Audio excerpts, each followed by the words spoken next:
Estamos aqui com mais um podcast da Smart Fin Talks. Meu nome é Roberta Mantovani e eu sou empresária na área de finanças e contabilidade. E hoje nós temos mais uma convidada para falar de um assunto muito importante para todos vocês, empresário.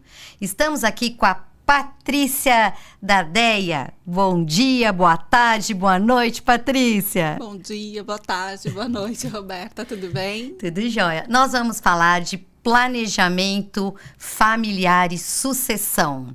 Patrícia, conta um pouquinho pra gente da sua história profissional. Sim. Bom, eu comecei no direito com o meu primeiro inventário da vida, que foi do meu pai. Que legal. Não é legal não, é triste mesmo. Quando eu me formei na minha colação de grau, meu pai estava numa UTI. E aí eu me deparei com o primeiro inventário dele, né? Eu falei legal que era alguma coisa que ele tinha te passado. Não, então, realmente. Então foi uma experiência, né? Uma vivência que trouxe para mim vários ensinamentos. Então naquele momento eu figurei como herdeira. E eu lembro que meu pai tinha uma empresa de 1972, eu não era nem nascida. Só que por conta da legislação da época, ele deu baixa junto à prefeitura e não os demais órgãos. E quando nós fomos abrir o inventário, eu precisava das certidões do Estado, da União. E não tinha nada. Tinha as pendências, porque ele não estava declarando, né? E aí começou a saga ao contador. Eu lembro vagamente do contador do meu pai. Então, eu tive que colocar minha mãe no carro e vamos atrás do contador da época. Ele era a salvação naquele momento. Era a salvação, para a gente ter documentos ali para justificar uma situação. Então, aquilo eu trouxe para mim assim, uma experiência de vida muito grande. Eu tive conflitos familiares com os meus irmãos. Imagina.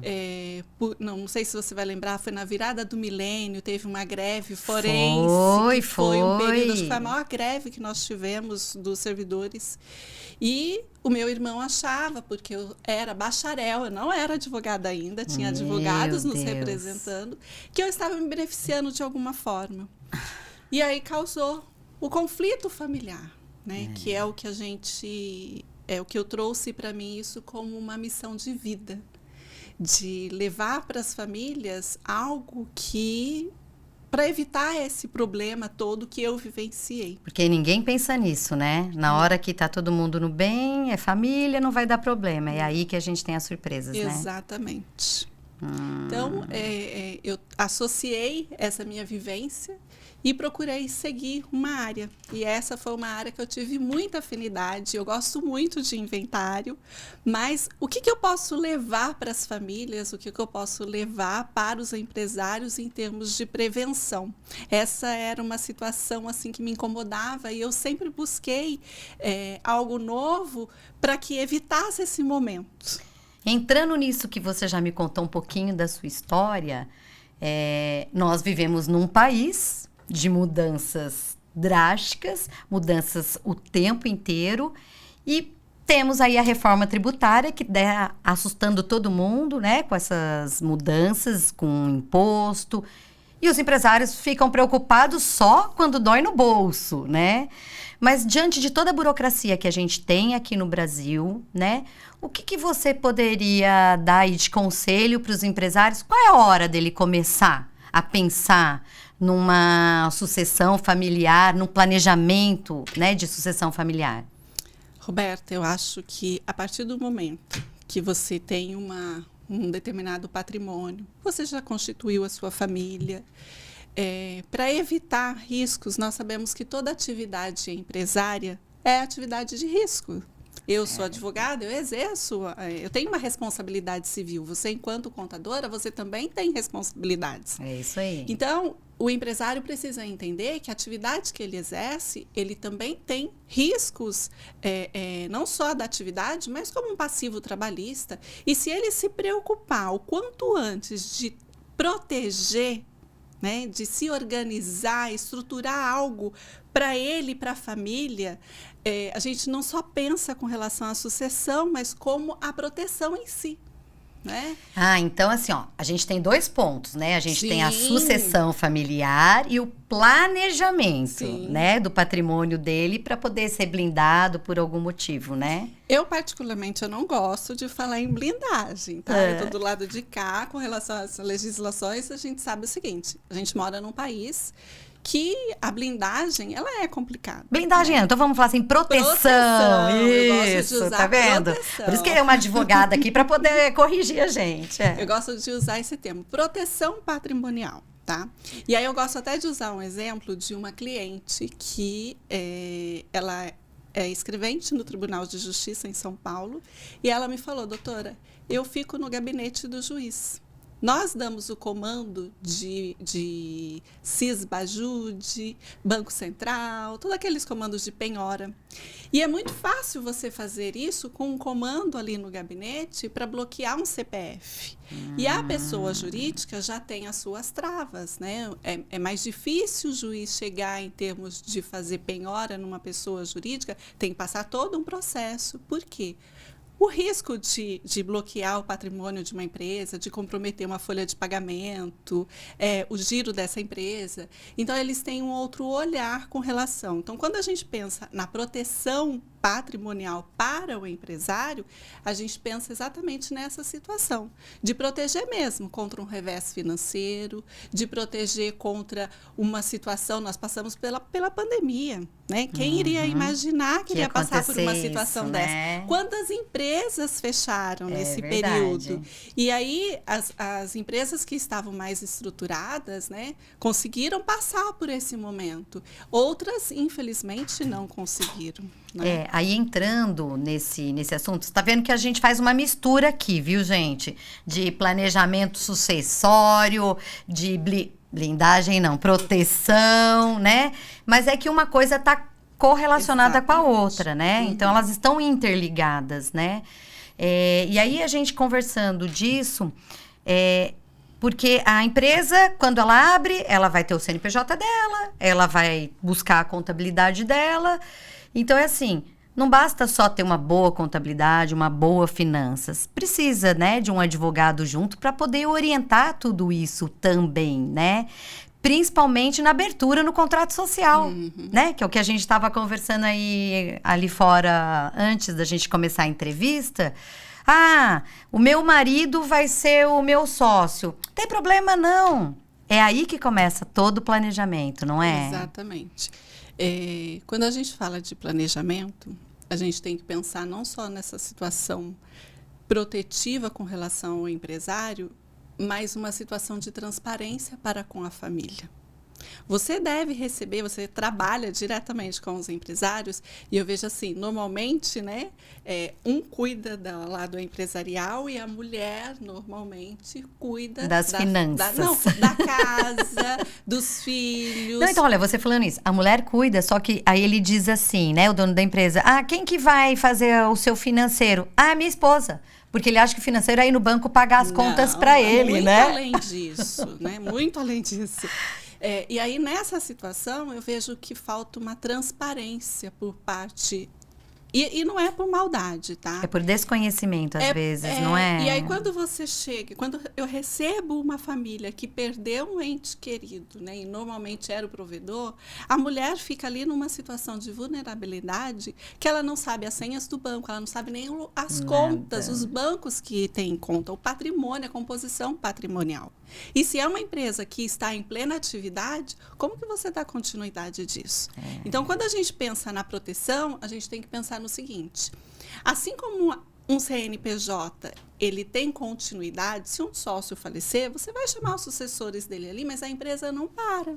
Exatamente. Agora, o CPF, se a pessoa faleceu, hoje a gente tem comandos, né, convênio de cartórios com o Banco Central, a conta da pessoa já é bloqueada automaticamente. E aí, sem dinheiro, Exato. Sem o sócio provedor ali, aí fica todo mundo perdido. Então, eu costumo falar para as pessoas, olha, quem não tem vida eterna, não tem que ter bens no seu nome. Né? O CPF, ele tem dia e hora para acabar. É natural isso, né? Isso é algo, nós nascemos, eu não quero saber o dia, eu quero viver por muito tempo. Mas todo mundo vai embora, a gente só não sabe a data. Todo mundo vai embora, exatamente. O CNPJ não, só se você realmente quiser fechá-lo. Exatamente, depende da sua gestão. Não é? Isso, muito bem. E aí, vamos ver aqui assim, em relação aos aspectos legais, quais são os pontos mais relevantes que o empresário deve considerar para ele fazer o planejamento patrimonial dele? O que você acha importante? Para mim, eu tenho 3, assim, no planejamento patrimonial e sucessório, nós temos 3 pilares. A gente fala que o primeiro seria a proteção patrimonial. Então, eu tenho que pensar naquela coisa, né, de proteger o empresário, proteger a pessoa física dele, a composição patrimonial que está no CPF dele, né, tá. Que são coisas distintas da empresa. Aí tem a outra parte com relação a você colocar, quando você faz um planejamento, você coloca cláusulas protetivas com relação ao seu patrimônio, né?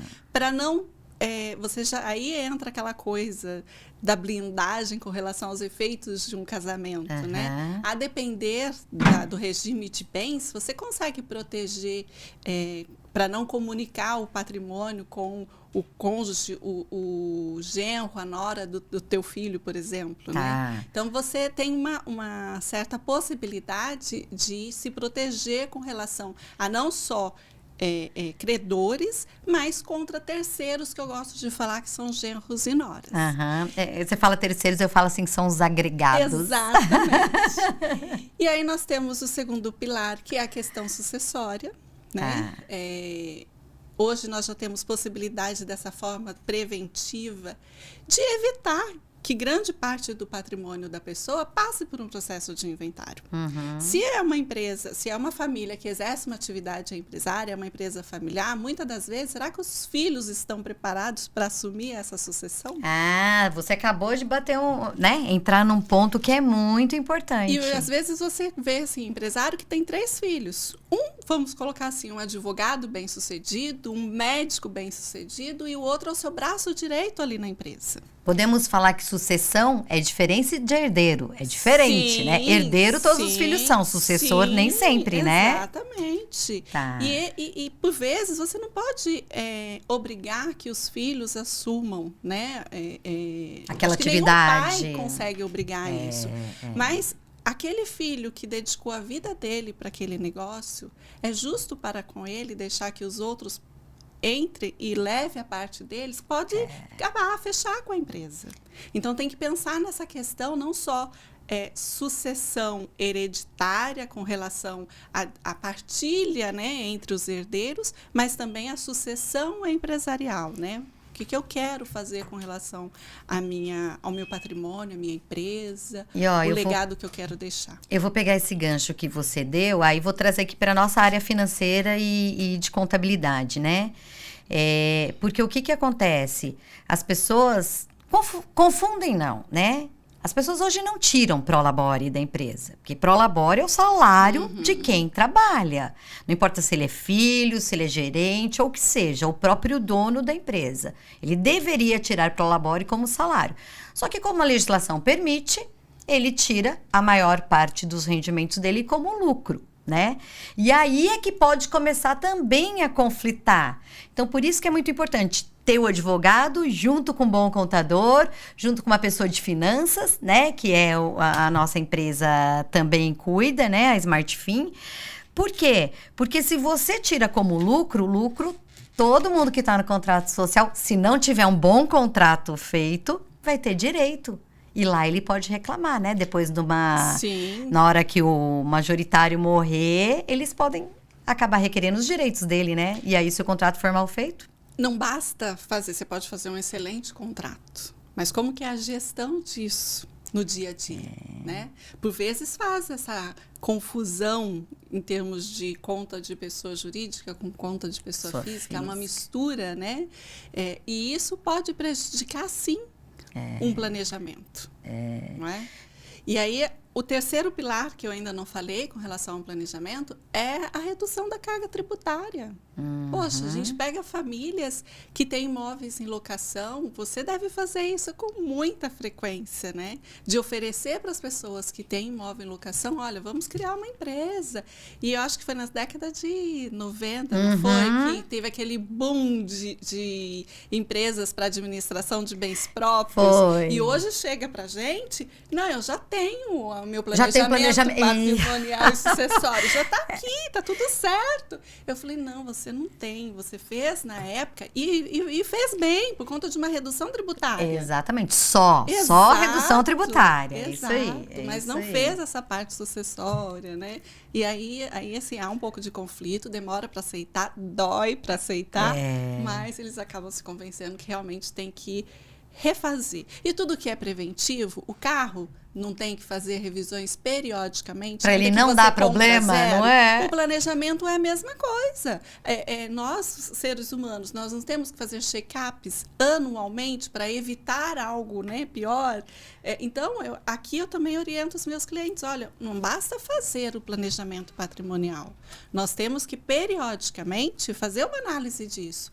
A família pode aumentar, o patrimônio também, pode mudar a legislação, e nós precisamos ter esse olhar. Então, é um trabalho em conjunto mesmo, né? O contador, o advogado, a família.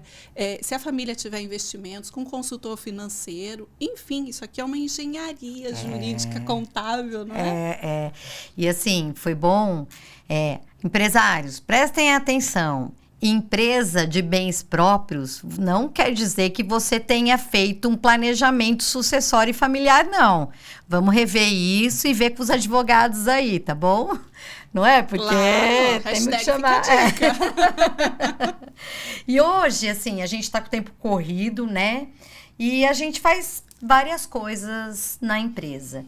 Então, como você vê, até para você que tem uma empresa de advocacia, né? Então, assim, hoje o seu tempo é lá, ler processos, fazer petições, mas você tem que cuidar da parte financeira da sua empresa também. O que você acha disso? Ela é importante você cuidar da parte financeira? E quando eu falo financeiro, não é contas a pagar só não, gente. É o financeiro como um todo. Como é que você fala disso para nós? Eu tive um pouco de resistência com relação a isso. Eu, normalmente, assim, minha empresa tem a minha sociedade desde 2007. Então, e esses anos todos, eu que fiz o financeiro. Só que você vai crescendo, vai faltando braços, né? E aí você não faz aquilo com mesma dedicação, né? E as horas... Você fazia no começo, né? E as horas de trabalho, né? Do que eu tenho expertise, para mim, vale muito mais que eu delegar esse serviço para uma terceira pessoa. E aí eu já contratei dentro do meu escritório pessoas para fazer isso para mim, mas não dá certo, Roberto. Eu particularmente, assim, eu tive muita resistência, por isso que eu fazia final de semana, que quando você é empresário, você faz de tudo um pouquinho dentro da sua empresa, né? Você vai acumulando as funções. E tá tudo certo. Acho que todo empresário faz esse tipo de coisa mesmo. Acho que principalmente no começo. Muito mais do que quem é CLT, concursado, enfim. Mas hoje eu já tenho um outro olhar com relação a isso. Hoje eu vejo que é fundamental você ter uma empresa que faça esse serviço para você. Eu sou muito rígida com relação a essas situações, tá? Eu tenho a minha empresa, meu marido tem a dele, e eu vejo que nós temos perfis totalmente diferentes. Eu olho para as coisas que ele faz, eu falo, eu não concordo. Por isso que nós estamos em empresas diferentes. Mas são perfis, né? E a gente sabe que a maioria dos empresários, não por irresponsabilidade, mas por necessidade, acaba assumindo todas essas competências. Mas que no dia a dia a gente sabe que acaba fazendo coisas que não deveria, que a hora que chega pra gente, poxa, você fez uma situação aqui, né, que pode te prejudicar, acaba te onerando. Então, eu oriento, sim, os meus clientes hoje, quando faz um planejamento, a delegar, o empresário a delegar essa função, né, financeira, de cuidado financeiro da empresa, uma contabilidade competente para fazer, porque, assim, eu acho que nós ganhamos, vocês ganham, e acho que o tempo da gente, ele vale ouro, né? A minha hora de trabalho vale ouro. Então, eu fico com a minha expertise, você fica com a sua, e a gente acaba entregando um trabalho muito melhor para todos, e todos saem ganhando. E você sabe que eu tenho um lema, né, que eu sempre falo assim, a melhor forma de você ganhar dinheiro é parar de perder. Então, vamos contratar gente que entenda cada macaco pro seu galho, né? Como diz o ditado, pra gente...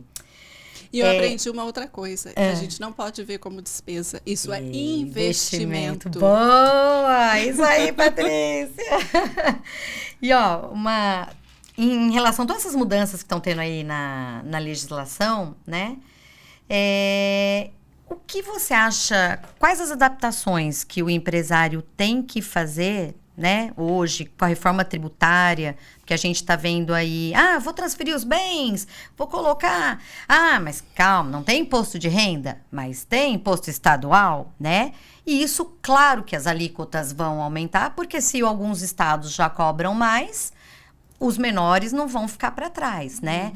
Então, assim, é bom todo mundo sair correndo agora, passando os bens para os filhos, transferindo tudo no cartório, ou é melhor sentar, analisar com o advogado e ver o que eles vão fazer? O que você dá de dica aí para esses empresários? Eu falo o seguinte, dentro do planejamento patrimonial e sucessório, nós temos várias ferramentas, tá? Então, a gente pode falar de um testamento, de uma doação de bens em vida, que é muito comum, que as pessoas chegam querendo já partilhar, tudo, né? Existem seguros de vida, que também custeiam um inventário, né?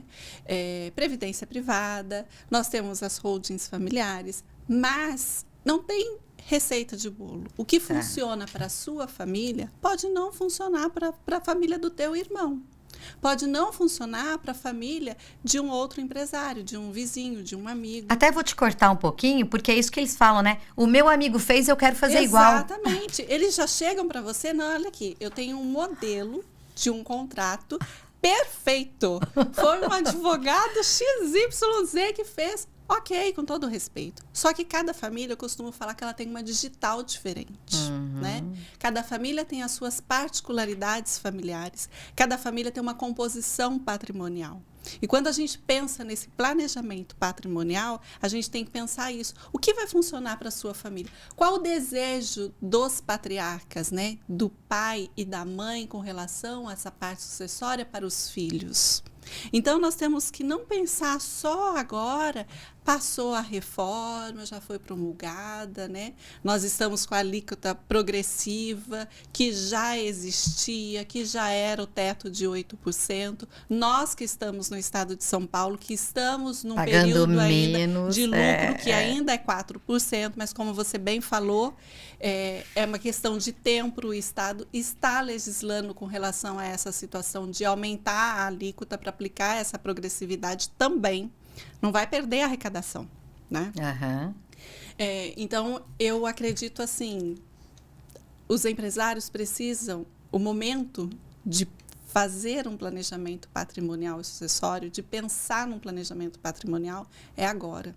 Nós estamos numa janela em 2024, onde passou a reforma, né, ela foi promulgada, só que ainda precisa de uma legislação complementar para poder executar. A gente tem aí o período também, né, de vacância da lei. Então, assim, as coisas acontecem, ela passou, mas nós temos possibilidade ainda de fazer com a legislação atual. Então, quem está no estado de São Paulo, a alíquota ainda permanece de 4%. Então, aproveitem, empresários. Até quando vai ficar essa alíquota de 4%? Nós a gente não sabemos. Sabe. E fora essa questão da reforma que passou, a gente tem projetos, né, tramitando no Congresso, no Senado, com relação ao aumento da alíquota. Então, na reforma, passou 8%. A proposta do Conselho Fazendário é aumentar o imposto de transmissão, causa, morte e doação de 8% para 20%. Aí vai doer no bolso, né? Exatamente. E eles fazem isso com o argumento de que o Brasil é o que menos tributa. E realmente é. Herança, né? Deixa bem claro. Tem muita coisa que a gente paga. Mas é isso aí, a gente tem que pensar, né? O empresário, ele tem que pensar que ele precisa fazer um planejamento patrimonial e familiar, ele precisa estar linkado com a sua contabilidade, ele tem que ter pessoas de confiança fazendo o financeiro da empresa dele, porque é uma coisa ligada à outra. Sim. Então, se não pode se perder aí no meio, e ele vai chegar, ele pode até ter feito um planejamento patrimonial, mas se não tiver alguém cuidando disso dia a dia para ele, ele vai acabar perdendo dinheiro também, e aí ele vai ter problema, né? Empresários, fica a dica aí. Contador, advogado e um bom financeiro. Esse trio aí vai ajudar você não perder dinheiro e com isso você vai ganhar muito mais. E pra gente finalizar, Patrícia, dá suas palavras finais, um recado bem assim para ele, o que você quiser falar, tá com você. Primeiro, obrigada pelo convite de estar participando desse momento aqui com vocês, que eu acho que a informação, ela não tem preço, né? Eu acho que aquela correria que você falou que surgiu com relação aos empresários, a reforma está passando, o que eu preciso fazer, é a mídia que estava divulgando, né? Então, nós temos, enquanto conhecedor, né, dos assuntos, eu acho que nós temos que divulgar essa informação. Então, a minha palavra para vocês, empresário, procure o seu contador, procure um advogado de sua confiança e converse sobre essa situação de planejamento patrimonial. Você vai fazer um ato de amor, não é só para você, é para os seus filhos, para evitar que eles percam patrimônio, aquilo que você deu duro para conquistar. A gente sabe quantos empresários que trabalham tanto, né, para constituir um patrimônio, por vezes deixa de viver momentos em família e para viver o amanhã. Será que o amanhã chega? Então vamos fazer uma reflexão de não só trabalhar, suar para conquistar um patrimônio, mas também de planejar de uma forma inteligente, de uma forma estratégica. E o momento é agora. Patrícia, muito obrigada pela sua presença. As portas estão sempre abertas aqui para você. Surgindo aí assunto novo, a gente chama você para a gente bater um papo de novo. Perfeito. Muito obrigada. Estou à disposição. Obrigada, viu? Pessoal, esse foi mais um podcast da Smart Fin Talks. E sigam a gente nas redes sociais para o próximo episódio. Até mais!